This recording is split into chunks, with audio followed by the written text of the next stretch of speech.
Hello, Assalamu alaikum. This is your mathematics teacher, Engineer Taha Shahid. Today we are starting exercise 2.6, question number 1, part 1. बच्चों question number 1 के अंदर क्या बात कही जा रही है? Solve the following homogeneous system of linear equation for non trivial solutions. अब सबसे पहली बात तो हमें ये समझनी होगी कि होमोजेनियस इक्वेशन क्या होती है.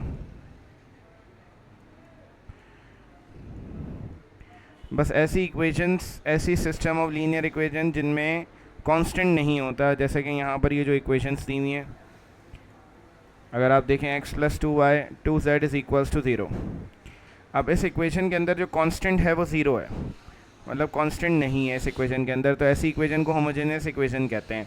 होमोजेनियस इसलिए कहते हैं कि इसकी थ्रू आउट डिग्री सेम है, x की पावर 1 है, y की पावर भी 1 है और z की पावर भी 1 है, सबकी पावर 1 है. ऐसी इक्वेशन को होमोजेनियस इक्वेशन कहा जाता है. नॉन होमोजेनियस इक्वेशन की अगर हम बात करें तो बेटा ऐसी इक्वेशन जिसमें कांस्टेंट आ जाए, अगर यही इक्वेशन हो और इक्वल्स टू के बाद एक 5 आ गया कांस्टेंट, तो अब होता ये है कि पहली वैल्यू में जो वेरिएबल है x की पावर 1 है, दूसरे में वेरिएबल y है, y की पावर 1 है, तीसरे में वेरिएबल z है, z की पावर 1 है, तीनों की पावर्स 1 है.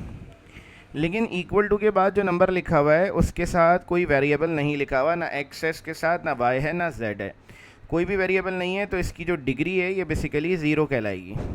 बाकी सबकी डिग्री 1 1 कहलाएगी, क्योंकि एक्स की पावर 1, वाई की पावर 1, जेड की पावर 1, लेकिन इसकी डिग्री 0 है. अब सबकी डिग्री सेम नहीं है, क्योंकि इन तीनों की डिग्री 1 है और इक्वल टू के बाद जो वैल्यू है उसकी डिग्री 0 है. इट मीन्स कि ये होमोजेनियस इक्वेशन नहीं है, ये नॉन होमोजेनियस है. बहुत आसान अल्फाज में कहूँ कि अगर कांस्टेंट आ जाता है तो नॉन होमोजेनियस इक्वेशन कहलाती है, अगर कांस्टेंट 0 होता है, कांस्टेंट नहीं होता, तो ऐसी इक्वेशन को होमोजेनियस इक्वेशन कहते हैं. अब होमोजेनियस इक्वेशंस के सॉल्यूशन की अगर हम बात करें तो आपके सामने जो इक्वेशन लिखी हुई है ये एक होमोजेनियस, मतलब ये जो सारी इक्वेशंस हैं ये होमोजेनियस इक्वेशंस हैं. x + 2y - 2z is equals to 0. अच्छा, जो होमोजेनियस इक्वेशन होती है, अगर इसके अंदर आप x की जगह 0, y की जगह 0 और z की जगह भी 0 रख देते हैं, तो ये सारी वैल्यूज़ अगर आप इसमें रखते हैं, x की जगह 0, y की जगह 0 और z की जगह 0, तो सबकी जगह 0 रखने से क्या होता है यहाँ पर होमोजेनियस इक्वेशन में कि 0 इज़ इक्वल्स टू 0 आ गया, मतलब ये इसको सेटिस्फाई कर गया. इसी तरह अगर हम दूसरी इक्वेशन लें जो कि 2x + y + 5z is equals to 0 है, इसमें भी अगर आप x की जगह 0 रखें, y की जगह 0 रखें और z की जगह 0 रखें, तो होमोजेनियस इक्वेशन होने की वजह से x, y और z की जगह 0 रखने पर left hand side right hand side बराबर आ जाएगी. तो left hand side right hand side बराबर आ गई, 0 इज़ इक्वल्स टू 0 आ गया. तो इसका मतलब है x is equals to 0, y is equals to 0, z is equals to 0 इस इक्वेशन का सॉल्यूशन है. तीसरे में भी ये सेटिस्फाई करेगा. अगर हम नॉन होमोजेनियस इक्वेशन की बात करते हैं ना, x + 2y + 4z is equals to 5, non homogeneous equation में अगर हम x की जगह 0 रखते हैं, y की जगह 0 रखते हैं और z की जगह 0 रखते हैं, अगर तो इन तीनों जगहों पर 0 रखने पर 0 + 2 × 0 4 × 0 इज़ इक्वल्स टू 5. तो ये 0 इज़ इक्वल्स टू 5 आ जाएगा, जो कि इक्वल नहीं है left hand side right hand side. इसका मतलब ये इसको वेरीफाई नहीं कर रहा.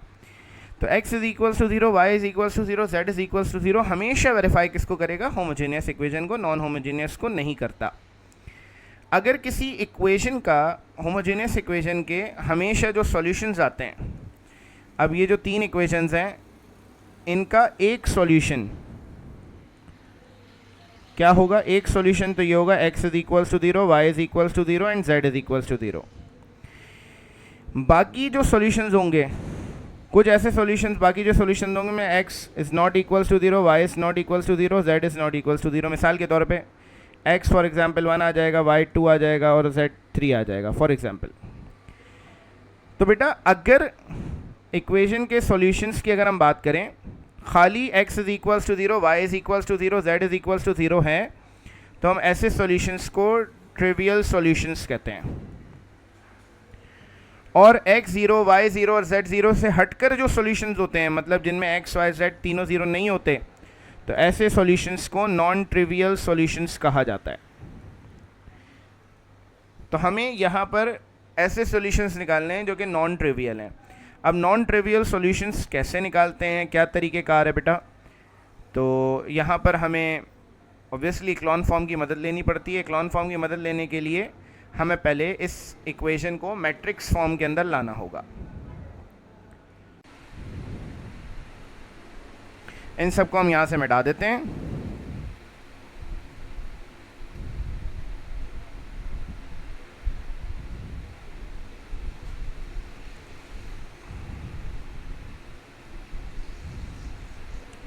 We write the above system of equations as ax is equals to o। o क्यों लिख रहे हैं? o नल सेट के लिए कहते हैं क्योंकि इक्वल्स टू के बाद सब ज़ीरो है। तो हमें यहाँ पर पहला मैट्रिक्स बनाना है ए मैट्रिक्स, फिर दूसरा मैट्रिक्स बनाना है एक्स मैट्रिक्स, फिर इक्वल टू के बाद जो मैट्रिक्स बनाना है वो ओ मैट्रिक्स है। अब हम यहाँ पर एक्स मैट्रिक्स के लिए क्या करेंगे? एक्स के कोफिशिएंट लिखेंगे। एक्स का कोफिशिएंट 1 है, 2 है और 5 है, तो 1, 2 और 5। यहाँ पर आ जाए वाई का कोफिशिएंट 2 है, 1 है और 4 है।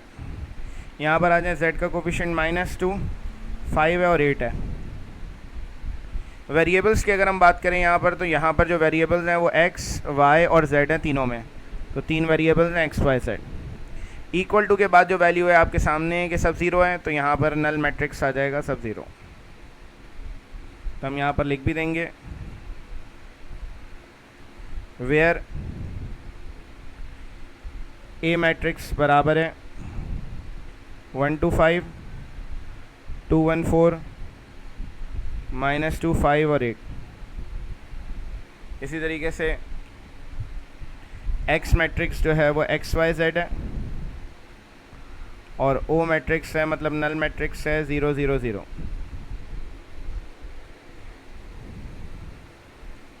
हमें यहाँ नॉन ट्रिवियल सॉल्यूशन निकालने हैं, तो उसके लिए हम क्या करेंगे? To find the non trivial solutions we have to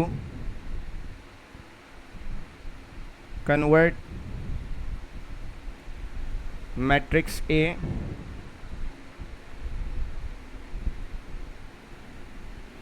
into echelon form. तो हमें इसको इक्लॉन फॉर्म में कन्वर्ट करना होगा। अब इक्लॉन फॉर्म में हम कैसे कन्वर्ट करें? तो 1 2 5, 2 1 4, -2 5 और 8। अब इक्लॉन फॉर्म में कन्वर्ट करने के लिए बेटा यहाँ पर नई किताब के अंदर ये कैपिटल आर लिख रहे हैं। आर इसलिए लिख रहे हैं कि रॉ ऑपरेशंस को रिप्रेजेंट कर रहा है। इक्लॉन फॉर्म की अगर हम बात करें तो रॉ का जो पहला एलिमेंट है वो 1 है, ठीक है। इक्लॉन फॉर्म कहती है कि पहला एलिमेंट 1 होना चाहिए, 1 के नीचे जितनी भी वैल्यूज़ हैं सब 0 होनी चाहिए। तो 1 के नीचे जो 2 लिखा हुआ है इसकी जगह भी 0 चाहिए, 5 की जगह भी 0 चाहिए। तो हम क्या करेंगे? जो 1 वाली रॉ है ये पूरी की पूरी, ये रॉ हम नीचे माइनस कराते हैं।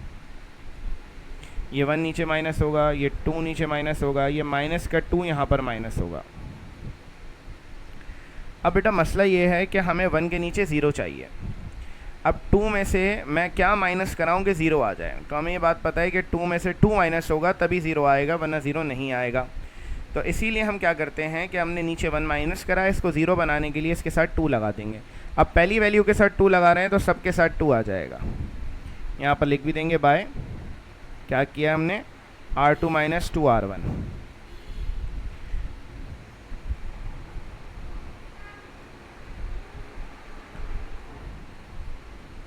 ये आ गया 1 0 5, 2 माइनस 2, ये आ गया 2 to the 4, 1 में से 4 गया तो माइनस का 3 बचा।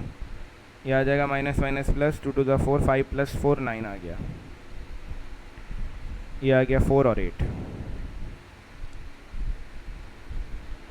अब बेटा ये क्या कहते हैं, इस 5 की जगह भी 0 लाना है, तो हम क्या करेंगे, अगेन ये जो रॉ 1 है इसको नीचे माइनस कराएंगे इससे।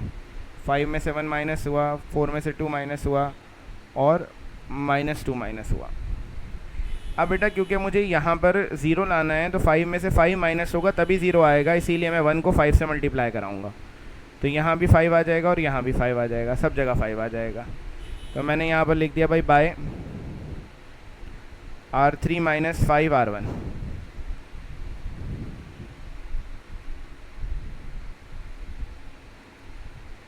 आगे चलेंगे।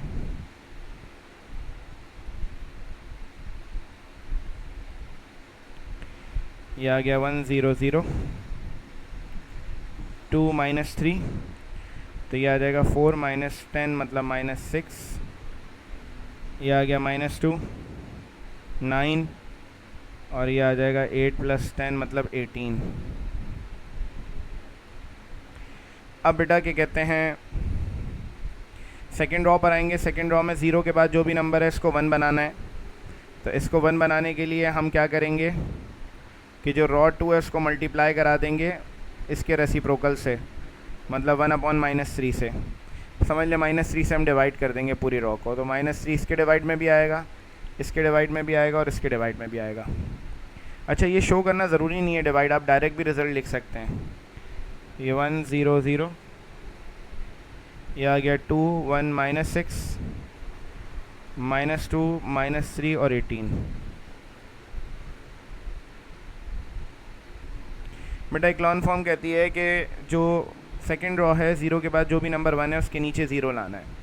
तो अब इस 1 के नीचे 0 लाना है तो इसी रॉ को नीचे हमें ऐड या सब्ट्रैक्ट कराना होगा, क्योंकि नीचे वाला नंबर नेगेटिव है ऑलरेडी, तो हम इसको नीचे ऐड कराएंगे। 0 नीचे ऐड होगा, ये 1 नीचे ऐड होगा, ये -3 नीचे ऐड होगा। अब बेटा इसको नीचे ऐड तो करा रहे हैं हम, लेकिन हमें इस -6 की जगह 0 चाहिए, तो 6 में से 6 जाएगा तभी 0 आएगा। तो हम यहाँ पर इन वैल्यूज़ को 6 से मल्टीप्लाई कराएंगे।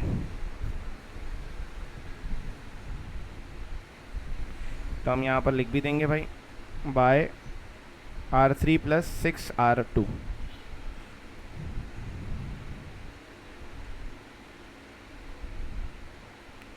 तो 1 0 0, 2 1 0, -2 -3 और 0 आ गया। अब ये क्लोन फॉर्म बन गई है, क्योंकि रॉ पहली रॉ को देखें तो पहला नंबर 1 है, 1 के नीचे सब 0 हैं। दूसरी रॉ पर आ जाएँ तो 0 के बाद जो भी नंबर है 1 है उसके नीचे 0 है। तीसरी रॉ में क्योंकि सब 0 हैं तो ये भी एक्सेप्टेबल है।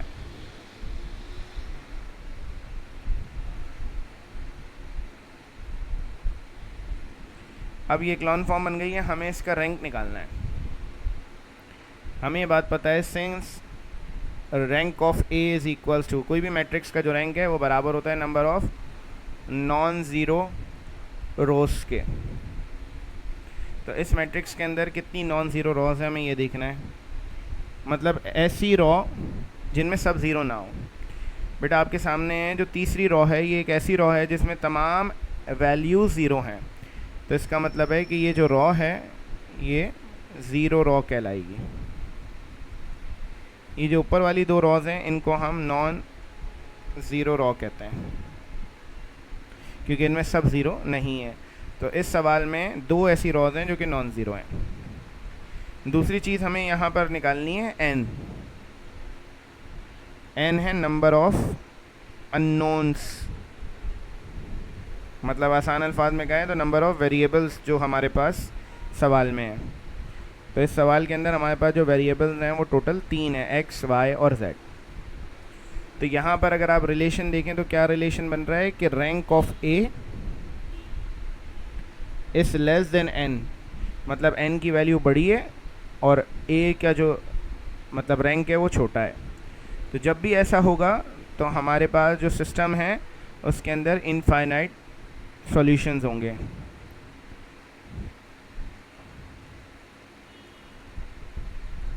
Therefore system of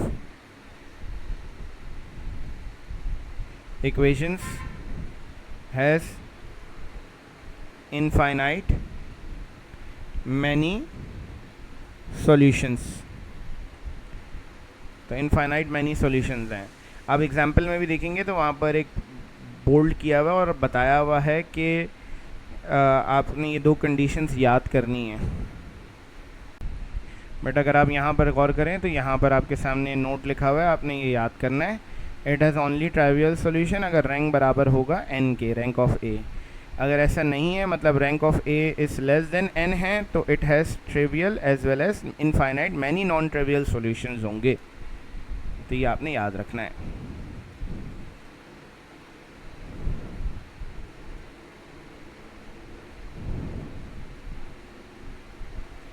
अब बेटा ये मैनी सॉल्यूशंस हम कैसे निकालें भाई?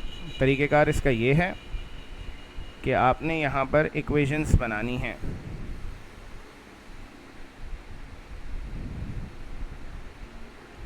From echelon form we get, echelon form से हमें क्या मिला? देखिएगा बेटा, जो पहली रॉ है इसके अंदर जो पहला नंबर है वो x का कोफिशिएंट है, दूसरा नंबर y का कोफिशिएंट है और तीसरा नंबर z का कोफिशिएंट है। तो हम यहाँ पर क्या करते हैं, x y z तीनों के साथ लगा देंगे, इक्वेशन बनाएंगे। इससे इक्वेशन ऐसे बनेगी कि भाई 1 के साथ x आएगा तो x आ गया, 2y माइनस का 2z किसके बराबर होगा? 0 के। दूसरी रॉ पर आएंगे तो यहाँ भी ऐसे ही होना है, पहले के साथ x, दूसरे के साथ y, तीसरे के साथ z आ जाएगा। तो 0 के साथ x आएगा तो 0 हो जाएगा, y के साथ 1 आएगा तो y, और z के साथ -3 आएगा तो ये आ जाएगा इक्वल टू 0। इसको इक्वेशन नंबर 1 कह दिया, पहली वाली को। अब हमने क्या करा, इन कोफिशिएंट से इक्वेशन बना ली। अब ये जो दूसरी इक्वेशन है बेटा, इसको हम सिंप्लीफाई करेंगे। y is equals to 3z आ गया, इसको हमने इक्वेशन नंबर 2 कह दिया।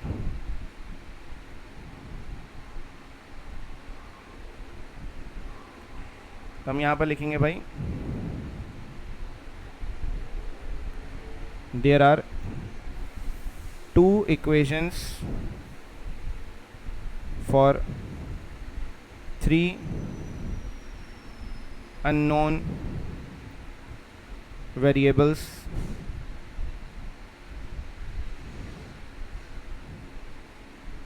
to find the values of these variables we have to consider z is equals to k as a free variable। हम इसको फ्री वेरिएबल कंसीडर करेंगे। z की वैल्यू जो k है, putting z is equals to k in equation number 2। Equation 2 में हम इसको substitute करेंगे। बेटा इक्वेशन नंबर 2 है, यहाँ पर y is equals to 3z, z की जगह k आ जाएगा तो y is equals to 3k आ गया। उसके बाद हम क्या करेंगे, z की वैल्यू और y की जो वैल्यू आई है इसको हम सब्स्टिट्यूट करेंगे इक्वेशन नंबर 1 में। Putting y is equals to 3k, z is equals to k in equation number 1। x plus 2, y की जगह 3k आएगा, z की जगह k आ जाएगा। तो x plus 6k minus 2k is equals to 0। तो x प्लस 4k आ गया 0, और हमारे पास x की वैल्यू आ गई माइनस का 4k।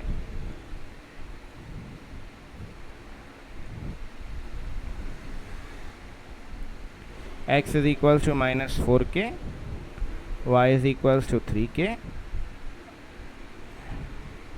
z is equals to k for all k belongs to integers are the required non-trivial solutions। अब यहाँ पर k की फॉर्म में वैल्यूज आने का मतलब ये कि बहुत सारी वैल्यूज को रिप्रेजेंट कर रहे हैं। फॉर एग्जाम्पल समझाने के लिए कह रहा हूँ, अगर k 1 है तो बेटा x की वैल्यू माइनस का 4k, y की वैल्यू 3k और z की वैल्यू k है। तो अगर मैं यहाँ पर k की जगह 1 रखता हूँ तो ये माइनस का 4kx आ जाएगा, अगर k की जगह 1 रखता हूँ तो 3 आ जाएगा और यहाँ 1 आ गया। तो x की वैल्यू आपके पास -4, y की वैल्यू 3 और z की वैल्यू 1। इसी तरीके से अगर k 2 रखता हूँ तो मेरे पास और डिफरेंट वैल्यूज़ आती चली जाएंगी।